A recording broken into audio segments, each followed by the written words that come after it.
Rasulullah itu ngatur semuanya. Maka ambil sunnah itu jangan ada yang dipisah-pisah.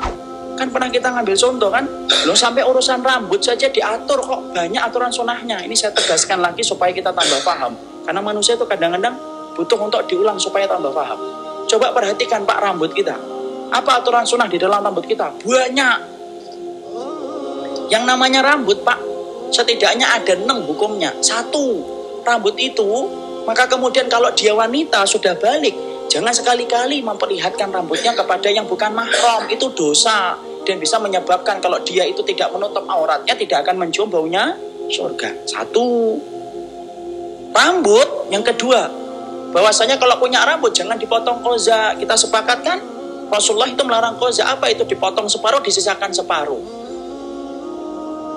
Rambut. Yang ketiga, gak usah nyebut nama. Doakan saja semoga dia diampuni oleh Allah dan mendapatkan hidayah. Yang ketiga, apa itu yang ketiga? Yang ketiga itu kemudian kalau punya rambut, bapak kemudian beruban, maka sunnahnya untuk nyemir. Sebagaimana Rasulullah kepada Abi Quhafah ketika rambutnya itu putih. Nabi mengatakan, goyir hada, buat dirubah warna putihnya ini. Wastani bisawat, tapi kemudian hindari warna hitam. 3. Kalau punya rambut, beruban, jangan sekali-kali dicabut. Karena Rasulullah mengatakan natan fusyaib fa inna syaiba nurun yaumal qiyamah. Jangan dicabut tuh ubannya, karena sesungguhnya uban itu akan bercahaya pada waktu hari kiamat. Masya Allah, ini bapak-bapak yang putih rambutnya ini cahayanya paling terang. Itu yang keberapa? 4. Yang kelima, masalah rambut. Masya Allah, kalau bapak punya rambut ketika haji dan umroh, Pak Ican paling banyak rambutnya putih. Saya baru teringat ketika ngelirik.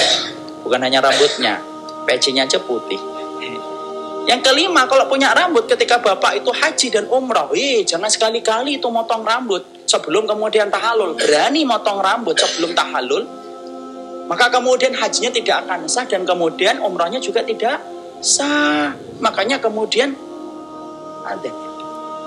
Maka kemudian apa? Tahallul itu kemudian memotong rambut.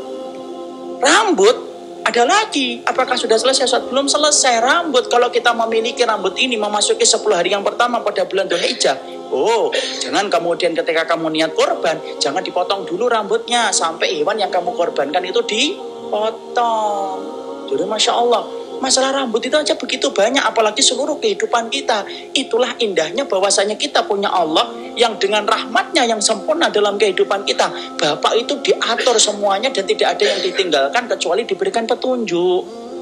Jangan sampai kayak orang Yahudi, diberikan oleh Allah kenikmatan yaitu manna wa salwa, yaitu adalah daging buah dan buah-buahan dan daging, tetapi meminta apa? Bawang putih, bawang merah.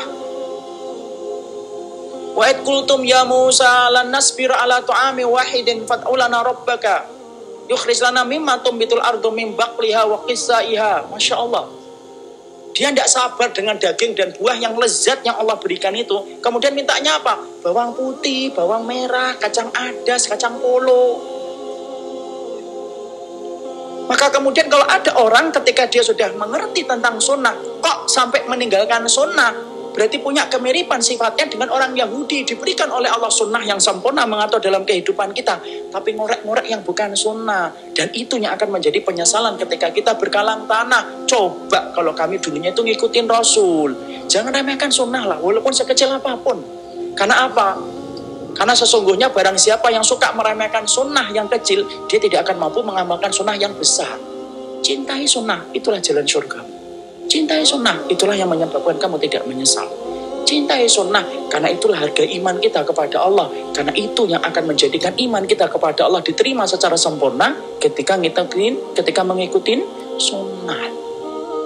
Ya, jadi pentingnya dalam kehidupan seseorang yang beriman, ketika dia belajar dari penyesalan orang ketika sudah berkalang tanah, jangan sampai ya hidupmu jauh dari tuntunan sunnah. Karena sesungguhnya bukan Allah yang butuh kamu untuk mengamalkan sunnah, tetapi yang benar kamu yang butuh sunnah supaya kamu benar kedudukannya di hadapan Allah.